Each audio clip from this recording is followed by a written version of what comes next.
kapuso, makauban na to this morning ang usa ka Mindanaoan content creator. Dungan ta nga ma-inspire sa iyang storya.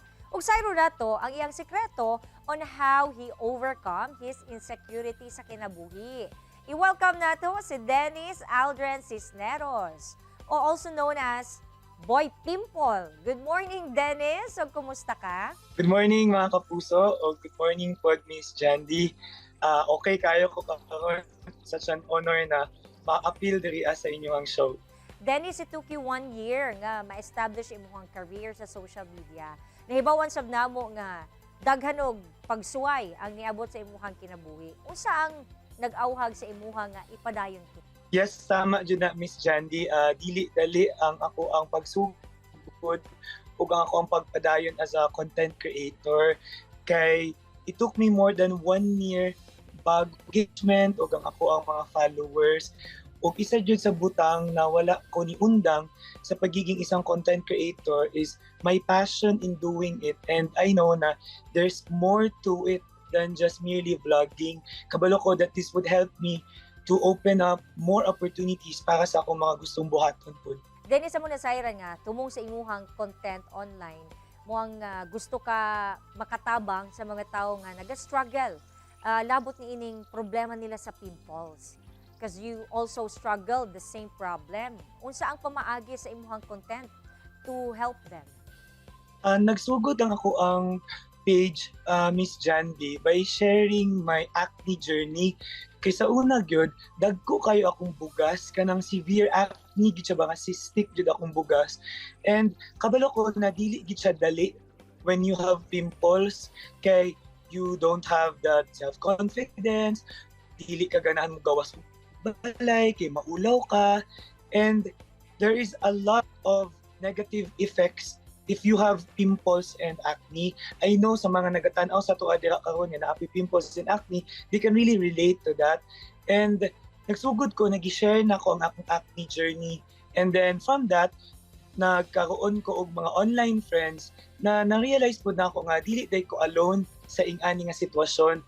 Daghan po di ay ang nagaagi aning nagkaroon og acne, or nagkaroon po sila og doubt sa ilang sarili, ug wala po sila self-confidence tungod po sa pimples nila. Dennis, during pandemic, daghan sab ka og natabangan. Please share it with us. Yes, tama na siya, Miss Jandy. By the time nga nag-start ang pandemic, dako na ako ang following ato. And naamang gud mi gamay nga negosyo na amuad yung ginasuportaan ning mga tigulang na nagabaligya sa palengke. And by that time manggod, kay di na sila i-allow na mamaligya for safety reasons. So naisip na ako na to come up with na tabangan ang mga tigulang ug hatdan sa mga pagkaon ug mga vitamins sa ilahang mga balay kay di man sila makagawas. So gigamit na ako ang platform na manawagan sa mga tao na musuporta ato na project. And I'm really happy and blessed kay daghan jud nitugon ato among panawagan. We actually gathered 150,000 or more than 150,000 pesos na cash donations. Unsa ba ang mga pagtulunan, Dennis, nga imong nakutlo taliwala sa mga kinipagsulay nga sinati nimo nga nakatabang sa imuhang magpadayon sa kinabuhi? Sa kadaghan akong giagian when it comes to creating content, isa jud sa rason na nagpadayon ko o continuous ko na nagatuon para mas ma-improve pa na ako akong ginahimo. Kay nagatuo ko na when your intentions is good, you will be great. So it all boils down kung anong ginahimo nimo ang isa ka butang. And for me, I am doing this not just for myself, but also for me to continue my advocacy, and of course para po na mas dagan pa ko mga negosyante na matabangan. Kay through my content, dagan ko matabangan na negosyante para mas budagan pa ang ilang mga customers, o dagan pag mas makabalo sa ilang mga produkto o sa ilang mga serbisyo. Amo nga sabday na ibawaan, Dennis, nga naga-venture sab ka into business ug dako daw kini og natabang sa imuha ug sa imuhang followers. Can you tell us more about that? By that time, Miss Jandy, na nag-share ko sa akong acne journey, dagan nangutanag ko sa kuha kung sa akong ginagamit ng mga products, mga skincare products, ana. And nag-share po ko sa laon sa jud akong gigamit. Pero beyond that, na-discover na ako nga dapat di ay holistic ang approach nimo, most especially if cystic ang imuhang acne. That's the time na nag-research ko ug nahibalaan ako na makatabang gid ay Miss Jandy ang mga fruits and vegetable. Mo to dito nagsugod ang ako ang negosyo. We have healthy juice na amo ang gina-offer sa amo ang mga customers. Nagsugod lang gid ni Miss Jandy og tulo lang kabo customers, everyday nagapahimo sa amo, nahimog 10, hangtod ni abot siya og 50 and more. So that time, naka-decide mi na magpwesto mi. And mostly sa ako ang mga customers, Miss Jandy, kay katupong mga nahi pimples o naapod sila yung mga ginaagian ba when it comes sa ilang health. And through sa among healthy juice, nakamangan na mo sila sa kahit ginagmay lang good Miss Jandy, pero as per sila, naay sila o nakatabang po daw mi sa ilahag yun. Muna makaingon kita ba nga, perseverance is the key.